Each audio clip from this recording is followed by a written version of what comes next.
time for an update. As previously, majority of the thermometers are made. I really need to just make 10. There's 12 tubes that I made yesterday actually to complete that. However, there is an issue that I have found during testing, and I've been trying to resolve it. Today is another day of me trying to resolve it, because I wanted to see if there's anything in my workmanship that could be affecting the accuracy of this thermometer. So I did say in the beginning that I'm going to be providing a test certificate, and the test certificate will give you the measured error of the thermometer. And the manufacturer of these boards states that the tolerance is +1 -1 degree Celsius, or about +2 -2 degrees Fahrenheit. But what I'm seeing is values much greater than that, values of -2 degrees Celsius, -4 degrees Celsius, and actually greater. So to actually go around this problem, we would need to spend more months probably dabbling with this, and you wouldn't be able to see anything. So I propose a solution, a workaround, where I have done the measurement at freezing point and at boiling point, and then I calculate what is the median error at 65 degrees C or 149 degrees Fahrenheit, which is the average measuring temperature, or it depends on the person, but we looked at to start at about 55 and a maximum of 75 degrees Celsius, or 131 to 165 degrees Fahrenheit. So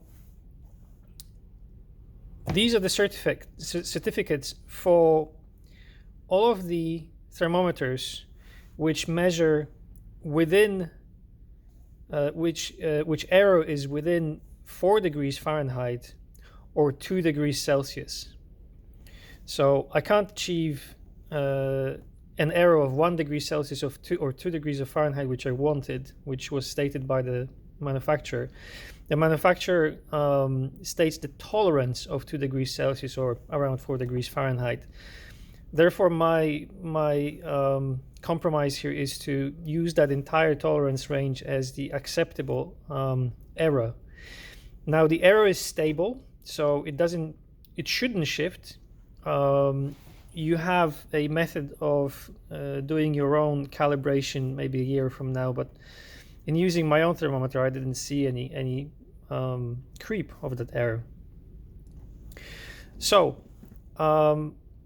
I've got all of these certificates. They are for all of the thermometers which tested within that increased error range of 2 degrees Celsius or 4 degrees Fahrenheit, and I'll be shipping all of those. Today, actually, I prepared my first shipment, and it's going out tomorrow. This was the first test shipment with DHL. DHL will be the company that's doing the shipping. So we've got a reliable transport. I will now stop trying to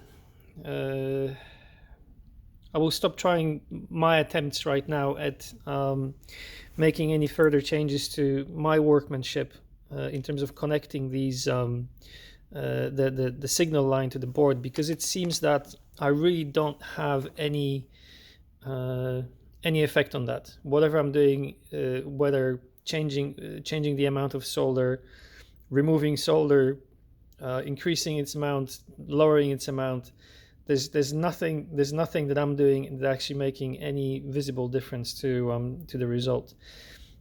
This is one of the worst performing thermometers. So what I've done is the worst performing thermometers are not going out at all. I still have a number of original thermometers that I'll be able to gut and pull out the boards out of, and hopefully be able to get some of the better ones from that batch and replace any ones which are below that